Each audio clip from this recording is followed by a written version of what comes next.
12 years. That's how long Ellie and I had been married. Over a decade of memories, arguments, apologies, and laughter, all of it bundled into one day on the calendar.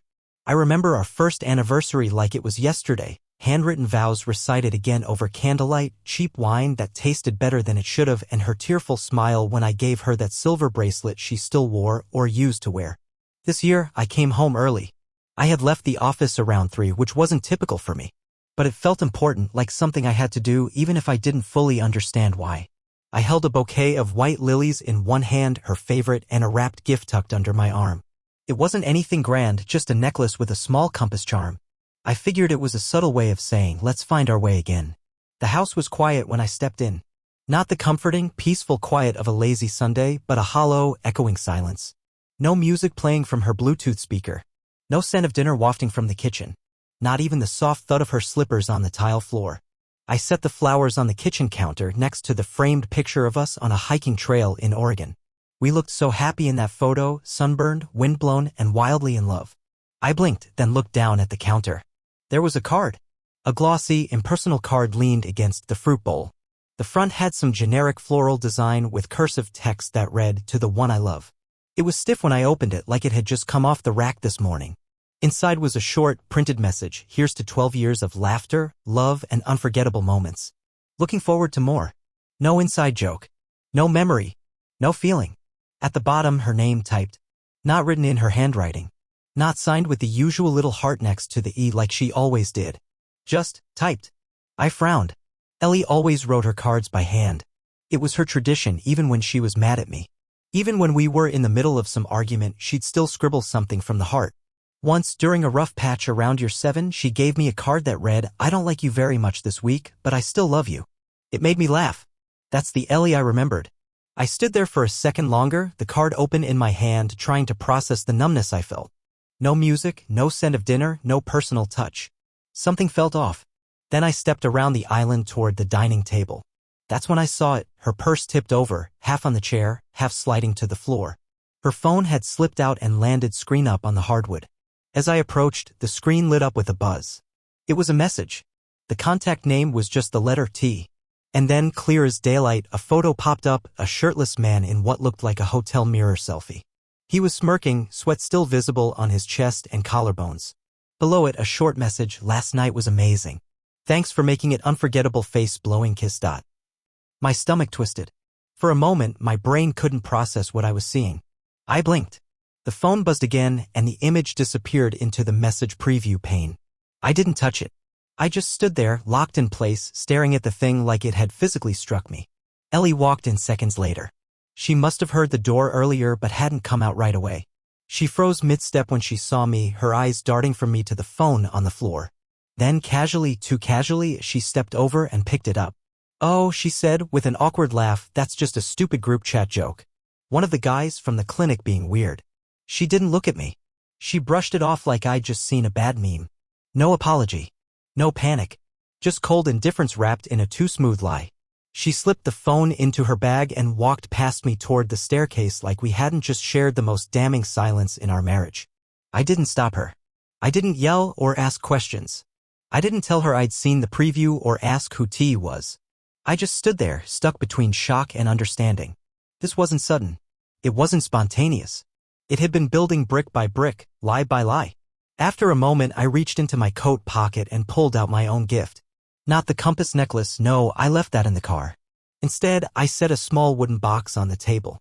Inside was a printed record of every call and text Ellie had made over the past 3 months.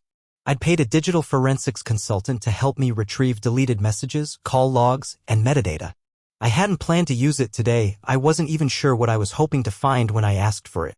But there it was. Dozens of calls to numbers I didn't recognize. Weekend texts that stretched late into the night. Hotel confirmations. Rideshare receipts. I set it beside the card she'd left me, the one with the pre-written words and the printed name. Side by side, they looked like evidence in a trial. And maybe they were. I left the room in silence. It's strange how clarity hits you.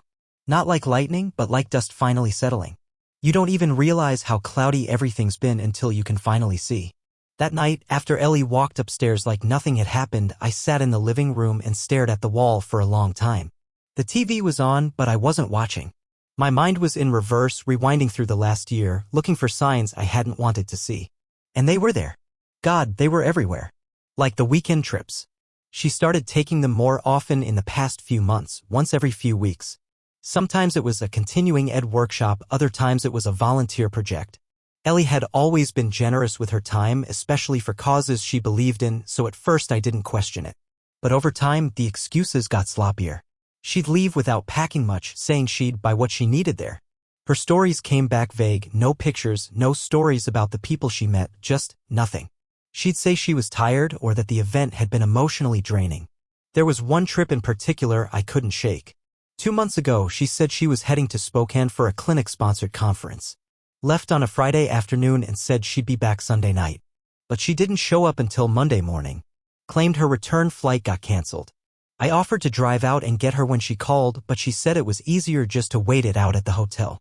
That night, I found a receipt in the trash, not from Spokane, but Tacoma.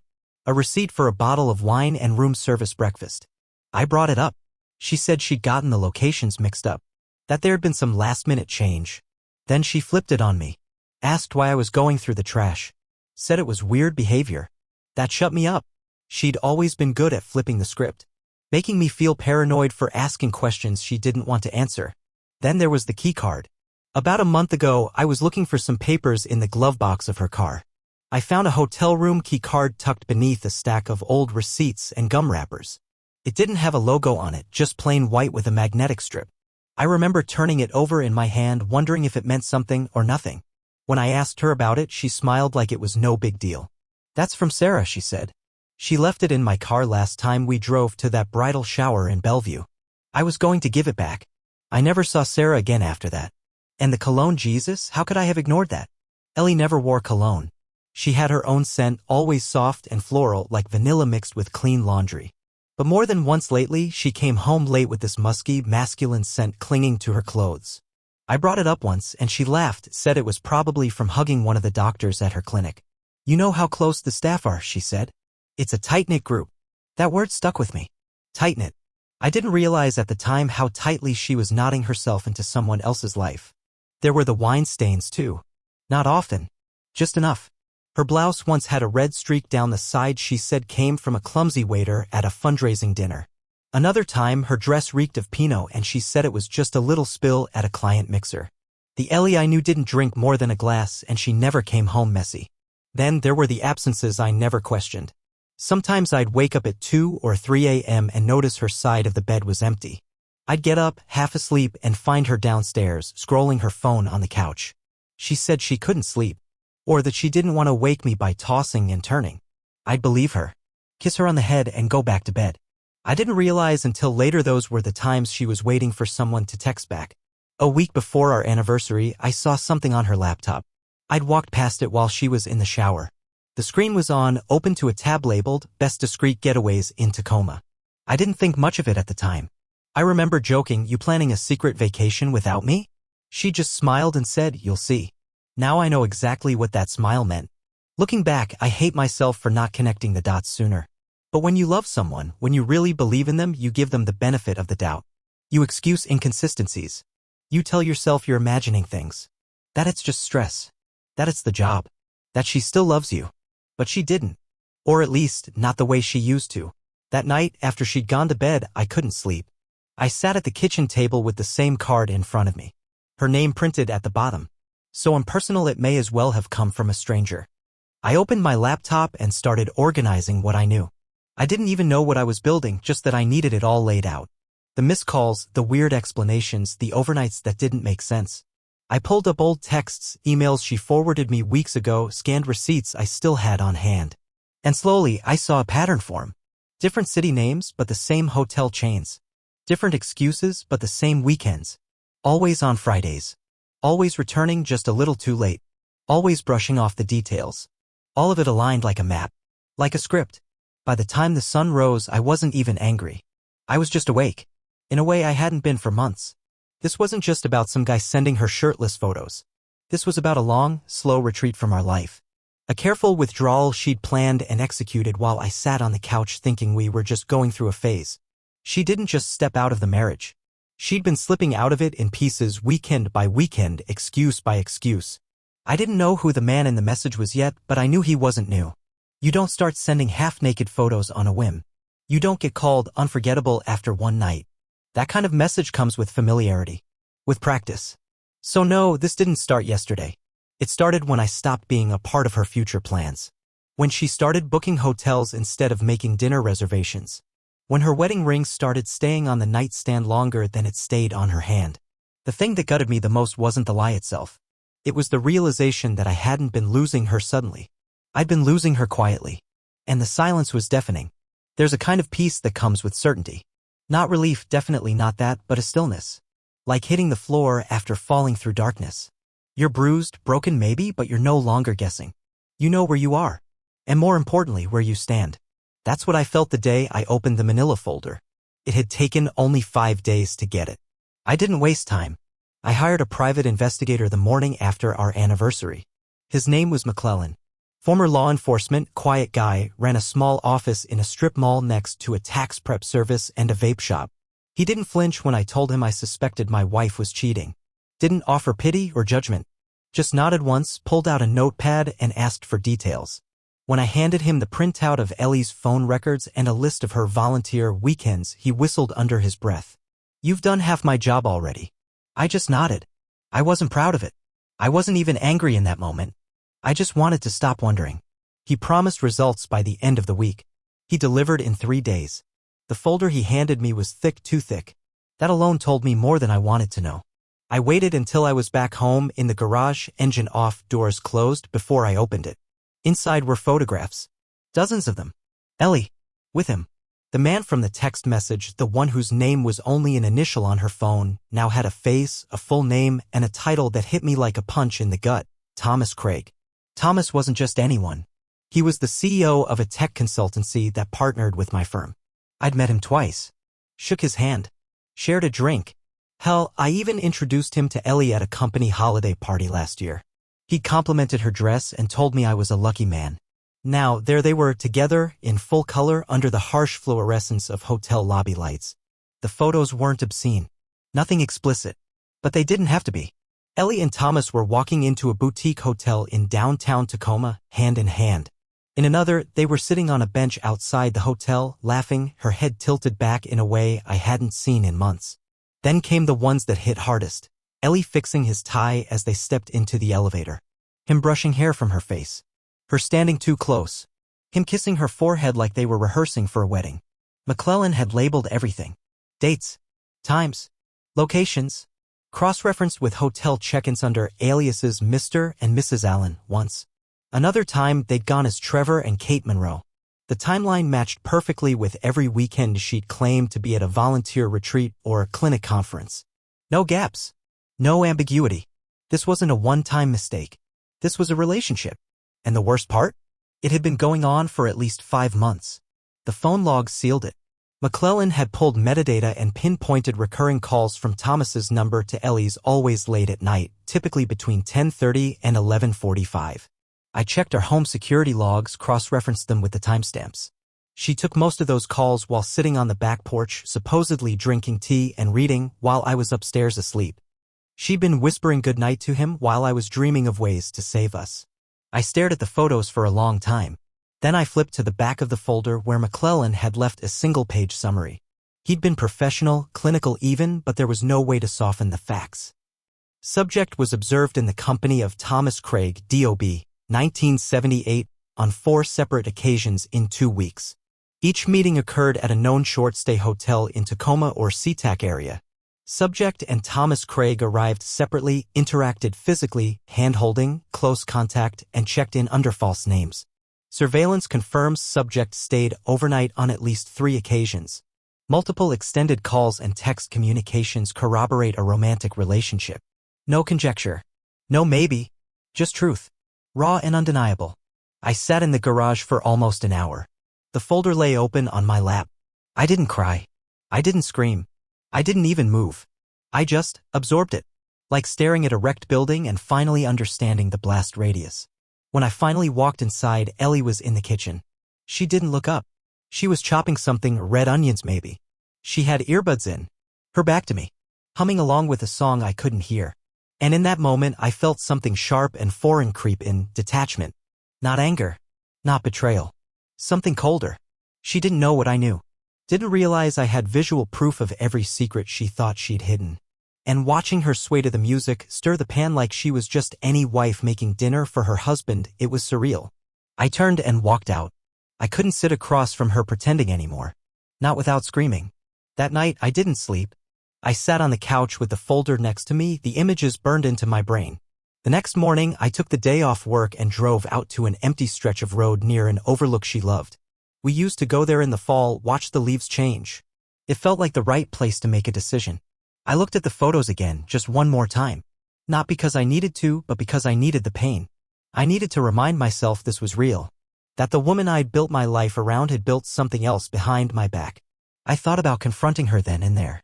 Tossing the folder onto the kitchen table, demanding answers, watching the mask crack. But something told me not yet. This wasn't just about cheating. This wasn't some drunken fling. This was strategic. Repeated. Personal. Thomas Craig wasn't just a random man. He was someone who knew me. Someone who looked me in the eye. A man whose company depended on partnerships with mine. Ellie hadn't just betrayed me emotionally. She had potentially compromised my professional world too. That's when I realized I needed more than confrontation. I needed control. This wasn't a story that ended with shouting or broken plates. This was bigger, deeper, and it was far from over. So I closed the folder, locked it in the desk drawer, and I began to plan. After confirming the affair, I should have felt something close to closure. But I didn't. If anything, the revelation made everything feel unfinished. Uneven. Like I had only uncovered the top layer of something deeper, older, and more malignant. So I stayed silent. I played the part of the distracted husband for another week, distant but not different enough to draw suspicion. Ellie seemed relieved by my silence. She likely mistook it for detachment or defeat. Maybe she thought I was pulling away quietly, giving her the emotional exit she wanted without forcing her to be the one to pack her bags. She had no idea what I was doing in the background. The night after I received the folder, I began going through our shared files, the accounts we'd long ago synced for simplicity, tax returns, legal documents, real estate files. Ellie was smart but not careful. She never changed the passwords. I had access to everything she didn't think to hide. That's when I found the cabin paperwork. We owned a small mountain cabin in Leavenworth. It was my mother's before she passed. She'd given it to me in her will, a peaceful retreat nestled in the pines. Ellie had always said it was too remote, too outdated. We hadn't used it much in the past 2 years, so when I saw the title paperwork in a digital folder marked Cabin Trust, I almost ignored it. But the name on the document caught my eye: Peter Lang. He wasn't family. He wasn't listed on any property before. And more importantly, I'd never met him. A quick search turned up everything I needed: Peter Lang, real estate attorney. Based in Tacoma. Former legal consultant for, of course, Thomas Craig's firm. Suddenly, it all clicked. Ellie had transferred the cabin into a legal trust using Peter Lang as a proxy. She'd filed the paperwork quietly a few months back. A second document, dated just 3 weeks ago, listed the property as pending sale, set to close in early July. She was trying to sell it, without telling me, using a proxy to move around my name.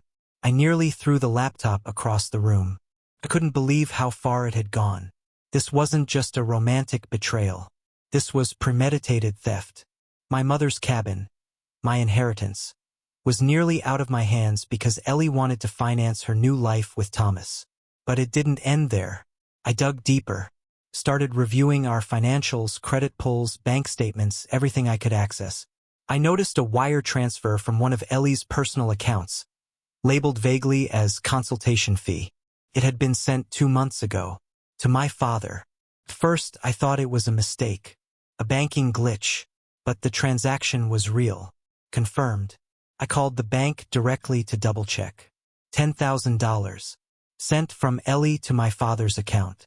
The same month he started acting strange, aloof, distracted. We'd always had a strained relationship, but around that time, he'd become especially cagey. Started talking about retirement timing, despite the fact that he'd always said he'd die working on his workshop benches. So I called him. I didn't accuse. I just asked.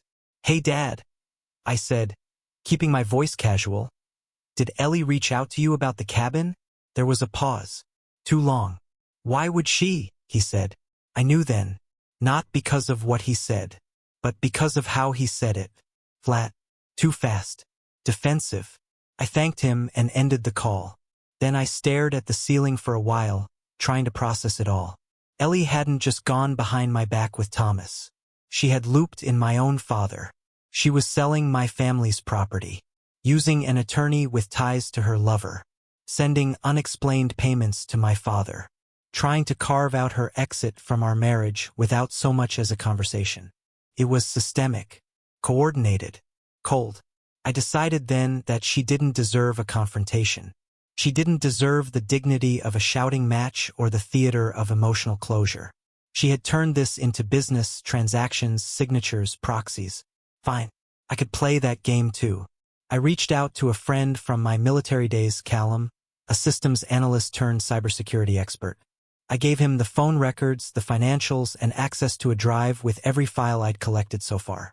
He didn't ask many questions. By the next morning, he'd found more. Emails from Ellie's old clinic address, long since closed after she transitioned into a consulting role. Archived messages forwarded to a private email account I never knew she had.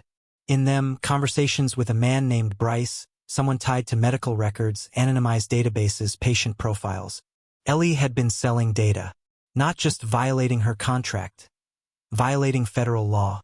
Patient info from her old clinic, funneled through Thomas Craig's shell company, registered as Onyx Health Partners, a name that appeared on 2 invoices she had stashed in a folder labeled Side Projects. Callum found the transactions. Money laundering through vendor agreements, cleaned through shell operations, obscured with consulting invoices. He even found forged documents, a W-9 signed by a name that didn't exist. Ellie had created a paper trail of lies, and her fingerprints were all over it. And just when I thought I'd found everything, I didn't. Callum called me again, voice tight. "There's one more thing," he said. Thomas had been using aliases to fund private accounts tied to political lobbying groups. Ellie's name appeared on one of the donation logs, not as a contributor but as a recipient, a paid advisor for a group that didn't publicly exist. Traced back, it linked to lobbying efforts to influence healthcare regulations in 2 Western states, one of them ours. In short, Ellie wasn't just cheating on me. She was knee-deep in something criminal. I printed everything, documented every link, made copies of the emails, the payment logs, the title documents, the fake signatures.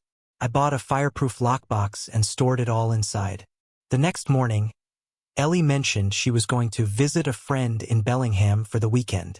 I smiled, wished her a safe drive, and as her car disappeared down the driveway, I returned inside, opened my laptop, and began my next phase. No confrontation, no divorce papers. Not yet, because now I knew. She hadn't just left me.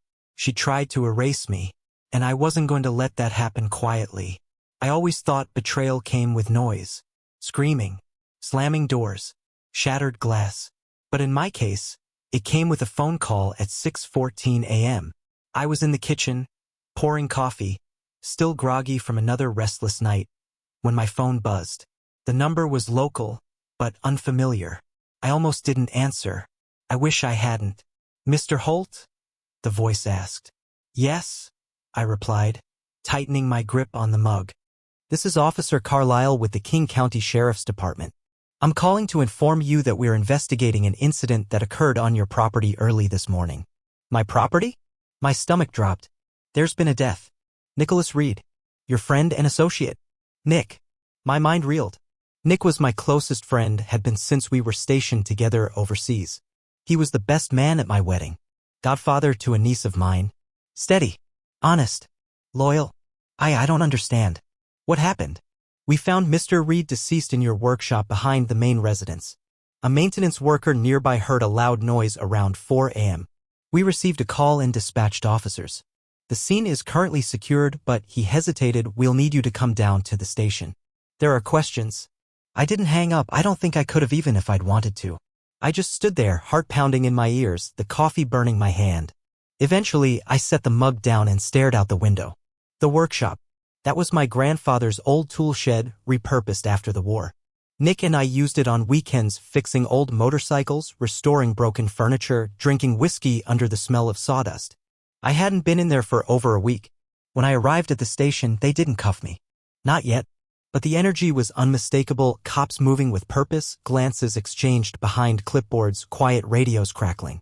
They led me into a sterile interview room and asked me to wait. I stared at the blank wall and tried to breathe. Eventually, Officer Carlyle returned. He sat down across from me, files in hand. "You were close with Mr. Reed, correct?" "Yes," I said. "He was like a brother." "Would you say you two had any recent disagreements?" "No. Absolutely not." He nodded slowly, flipping through the folder. "Any reason your fingerprints would be on the we*p*n? I blinked. We*p*n? He slid a photo across the table. A hammer. Heavy-duty, steel-forged, with a blood-stained handle. "It was found next to the body," he said.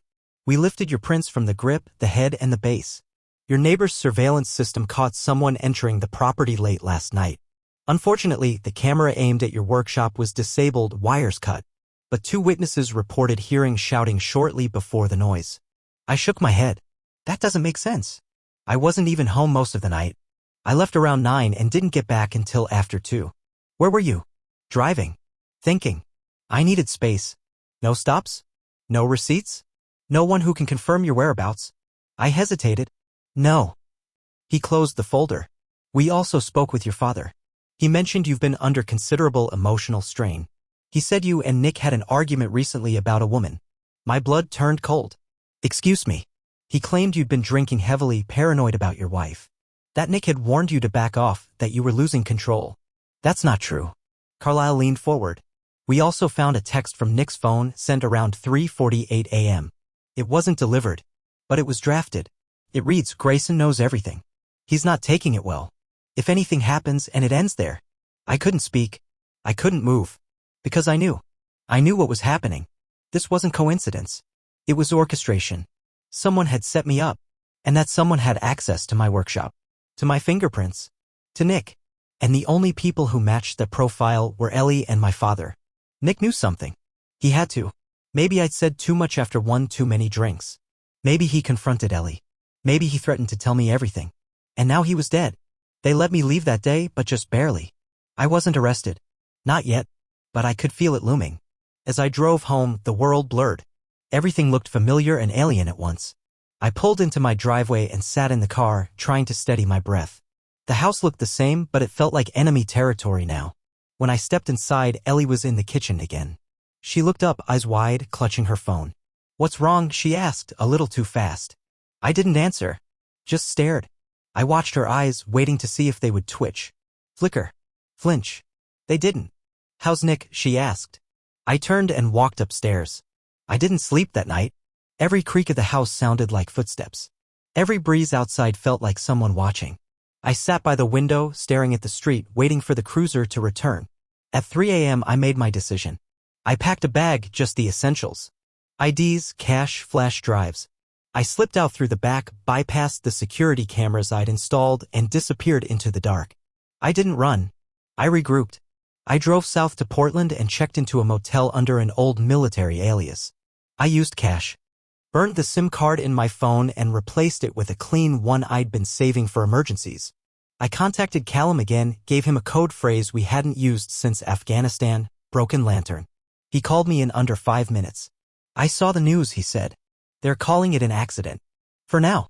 "It wasn't," I said. "I need eyes on everything. Thomas. Ellie. My dad. They framed me." He didn't ask how I knew. He just said, "Give me 3 days."